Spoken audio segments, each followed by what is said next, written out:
আসসালামু আলাইকুম প্রিয় শিক্ষার্থী। HSC ২০২৬ batch. প্রিয় শিক্ষার্থী, তোমাদের পরীক্ষা শুরু ৭ই জুন থেকে। তোমাদের রুটিন প্রকাশ। বিস্তারিত ভিডিওটা দেখো, মাথা গরম করার কিছু নেই। সো আমি তোমাদেরকে পূর্বেই বলেছিলাম যে তোমাদের এসএসসি পরীক্ষার ১ থেকে ১.৫ মাসের পরেই বা সর্বোচ্চ ২ মাস পরেই তোমাদের এইচএসসি পরীক্ষা শুরু হয়ে যাবে। যেহেতু এসএসসি পরীক্ষার রুটিন প্রকাশ করছে, ২১ এপ্রিল থেকে পরীক্ষা শুরু হবে। প্রিয় শিক্ষার্থী, তোমাদের পরীক্ষা শুরু হতে পারে ৭ই জুন থেকে। বিস্তারিত এবার দেখো।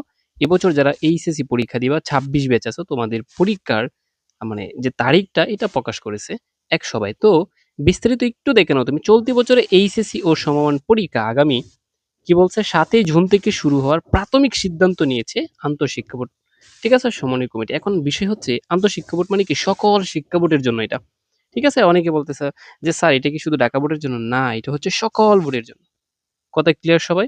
তার মানে কি ওইটা এবার চূড়ান্ত হয়ে গেছে অলরেডি, হ্যাঁ? আচ্ছা, এখন তুমি দেখো এটা গতকালকে এই চূড়ান্ত মিটিংটা হয়েছে। ঠিক আছে? দেখো কি বলছে ২৯শে মার্চ, হ্যাঁ? দুপুরে শিক্ষা মন্ত্রণালয়ের মাধ্যমিক উচ্চ মাধ্যমিক বিভাগের সভাকক্ষে বোর্ড চেয়ারম্যানদের সবাই, ঠিক আছে? তো কি বলছে দেখো, প্রাথমিকভাবে এই সিদ্ধান্ত নেওয়া হয়। তার মানে যেহেতু সিদ্ধান্ত নিছে এবং এটা ডেইলি কম্পাসকে জানিয়েছে, ঠিক আছে? এখন যেহেতু সিদ্ধান্ত নিছে তার মানে তোমাদের পরীক্ষা ৭ই জুন মাসেই 100% শুরু হবে এবং কি জুন মাসের প্রথম সপ্তাহে। তো এবার একটু দেখো কি বলছে দেখো, এইচএসসি পরীক্ষার সময় ঘনিয়ে আসছে, সেজন্য পরীক্ষা শুরুর একটা তারিখ ঠিক করতে হবে।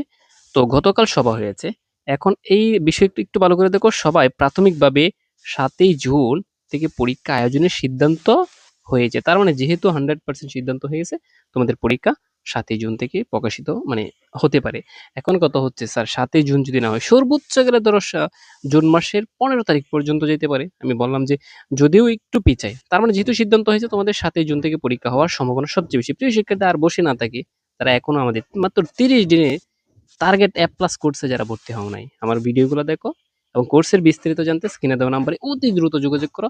না হয় এই বছর, গত বছর ৫ লক্ষ স্টুডেন্ট ফেল করছে, এই বছর ৬ লক্ষ ৭ লক্ষের উপরে ফেল করবে যদি পড়তে না বসে এখন থেকে। সো আমি বলবো তারাই প্রকৃত চালাক, যারা হচ্ছে মানে এখন থেকে পড়াশোনা শুরু করবে। পরীক্ষার ১৫ দিন বা ১০ দিন বা ১ দিন আগে যারা পড়তে বসবে তারা 100% ফেল করবে।